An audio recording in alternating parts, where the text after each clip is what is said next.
There are reasons why we are the way we are. And attachment theory is rooted in understanding that the way you attach in your relationships as an adult is rooted in the way that you attached or the way that you experienced the people who were your first caregiver. That could be your parents, or it could be guardians that took care of you when you were growing up. The one that I want to address today is what we call the fearful-avoidant or the disorganized attachment style. This one is a combination of two: the avoidant attachment style and the preoccupied anxious style. So these two come together and they cause a person not to feel comfortable, especially emotionally, within a relationship. They second guess themselves, they don't believe they are loved, they don't believe the relationship is going to last. When you are in a relationship with a person who has that kind of attachment, it can become a very volatile relationship.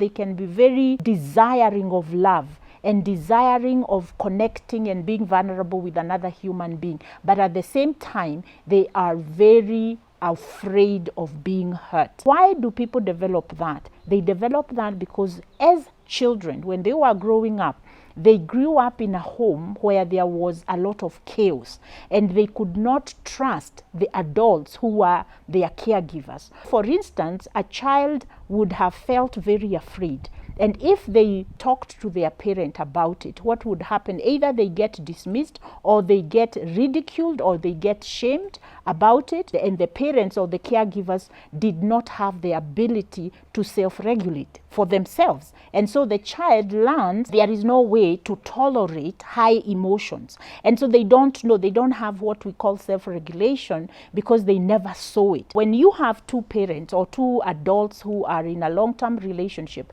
and they tend to fight a lot, they are not able to manage the conflict within their relationship. Their children do not ever see how to deal with emotions. So all they see is this reaction. And so as adults, they will tend to be the same way because they don't know any other way. So what is the fearful? The fearful is this anxiety that I am not good enough for people to accept me for who I am. Because as a child, I was never reassured, I was never affirmed, I was never validated. That was not what happened within my home. And even my own parents, they did not do that for each other. So I grow up feeling that relationships are not safe. Relationships hurt. Relationships are painful. As a human being, we always try to avoid pain. And so that is what happens with the fearful avoidant individual, is that they want this love, they want this connection and this bonding, but they don't trust it. They equate love and pain together. So because that's what they saw, that's the way they were conditioned.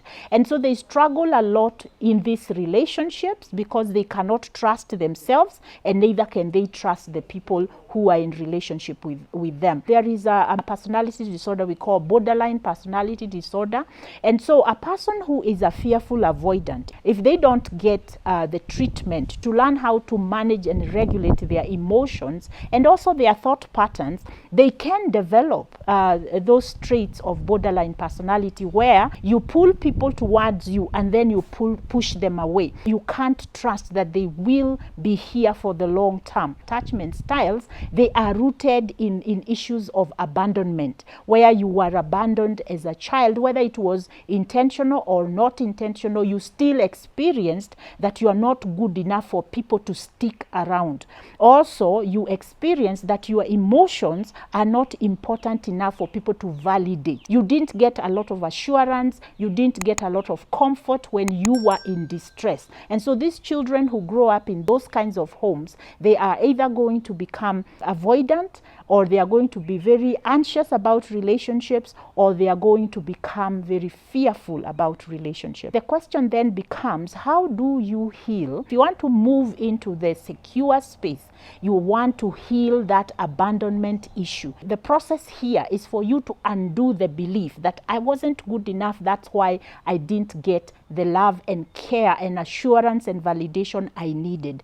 And change that to say that the people who was supposed to give that to me, they were not able to do that for one reason or another. So in essence, what you are telling your inner child, it was not your fault. It was not because you're not good enough. It was because the people that were there in your life, they themselves were wounded and they didn't know how to protect you from emotional wounding. So changing of your mindset and healing the abandonment wound, but also learning how to have self-compassion.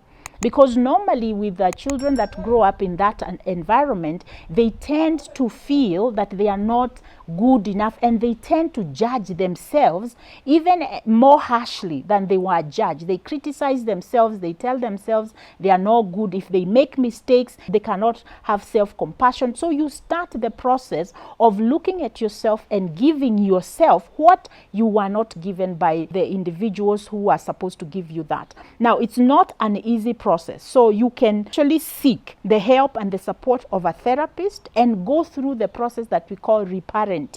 And what you do is to allow that therapist to be able to affirm and validate the feelings that you have. You don't have to feel shame about your feelings. See them as real. You are human and your feelings are valid. And then from there, you want to learn how to self-regulate. How do you manage your emotions so that you don't get into these spaces of self-destructing behaviors? You look at the coping mechanisms that over time you have developed in order to cope with these negative feelings.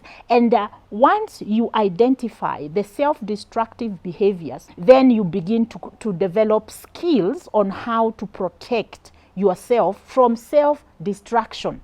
And self-sabotage becomes a big area that you need to focus on. Issues of procrastination, where you have dreams but you won't go after them because you are afraid of failure, you are afraid of being criticized. You work around those things now that are causing you not to live your best life, and you begin to learn how to undo those behaviors and those thoughts and those beliefs. And you begin to say to yourself, yes, it happened to me. It was in the past. There is nothing I can do about the past. But now I have to take charge and I have to take responsibility for the choices I make. And I need to heal so that I don't constantly go back into self-destructive behaviors. There is only one life that you have. So reach out for help, because I'm very passionate in helping you walk through that. I have been there myself. I have walked through it. I am in a better space than I was before, and I am willing to walk with you so that you can be able to get